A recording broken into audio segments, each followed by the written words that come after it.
ગીર સોમનાથ જિલ્લાના તાલાલાના ધારાસભ્ય ભગવાન બારડના ભાભીમાનું થોડા દિવસો અગાઉ અવસાન થયું હતું। ત્યારે તેમની યાદમાં અને વડાપ્રધાન નરેન્દ્ર મોદીના અભિયાન એક પેડ માં કે નામ અંતર્ગત આજોઠાથી સોમનાથ નેશનલ હાઈવે પર 500 વૃક્ષ રોપણ કરવાનો નિર્ધાર કરેલ હતો, જેમાં તેમની ક્રિયા પૂર્ણ થયા બાદ આજોઠાથી સોમનાથ સુધી નેશનલ હાઈવે પર વૃક્ષારોપણનો કાર્યક્રમ રખાયો હતો, જેમાં બારડ પરિવારના ભાઈઓ, બહેનો, બાળકો તેમજ સ્થાનિકો પણ જોડાયા હતા અને એક વૃક્ષનું રોપણ કરી તેમનો નિયમિત ઉછેર કરવા માટેનો સંકલ્પ લીધો હતો।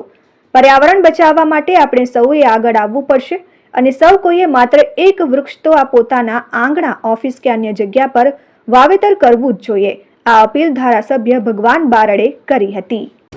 અમે બધા આખા પરિવારના તમામ સભ્યો એમની પાછળ વૃક્ષારોપણ કરીને એમને સાચી શ્રદ્ધાંજલિ દેવાના છે અને આમ તો મૂળભૂત તો 500 વૃક્ષો વાવવા માટેનો મારે પોતાનો નિર્ણય પણ હતો।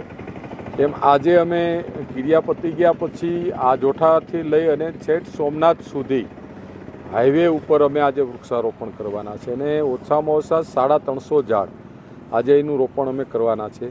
બાકીના ઝાડ છે એ પણ અમે પછીના સમયની અંદર તાલાળા વિસ્તારની અંદર કે સમગ્ર વિસ્તારમાં જ્યાં જગ્યા પડે ત્યાં 500 ઝાડનું રોપણ કરવા માટેનું મારો ટાર્ગેટ છે અને આવતીકાલે ગાંધીનગર પણ જવાનો છું। વિધાનસભાનું સત્ર ચાલે છે એટલે ફોરેસ્ટ ડિપાર્ટમેન્ટના અધિકારીઓને મળવાનો છું અને તાલાળા વિસ્તારની અંદર જે 52ના જંગલો ટાઈપની આખી ફાજલ જમીનો પડી છે એની અંદર પણ હજારોની સંખ્યામાં ઝાડ ઉછેરી મોટા કરીને આપવાનો અમારા પરિવારે નો વિચાર પણ છે। એ સરકાર સમક્ષ રજૂ કરશું અને ડિપાર્ટમેન્ટ જો અમને જમીન વૃક્ષ વાવવા માટે ત્યાં ફાળવવામાં આપશે તો અમે એનું પણ જંગલ ડેવલપ કરીને આવનારા સમયમાં અને પર્યાવરણની જાળવણી માટે અને આવનારી પેઢી માટે આપણે કંઈક સારી વસ્તુ એમને વાતાવરણમાં આપતા જાય એના પ્રયત્ન અમે એના ભાગ તરીકે આજે અમે વૃક્ષારોપણ પણ ની શરૂઆત અમે આજોઠાથી સોમનાથ સુધી કરવાના છે।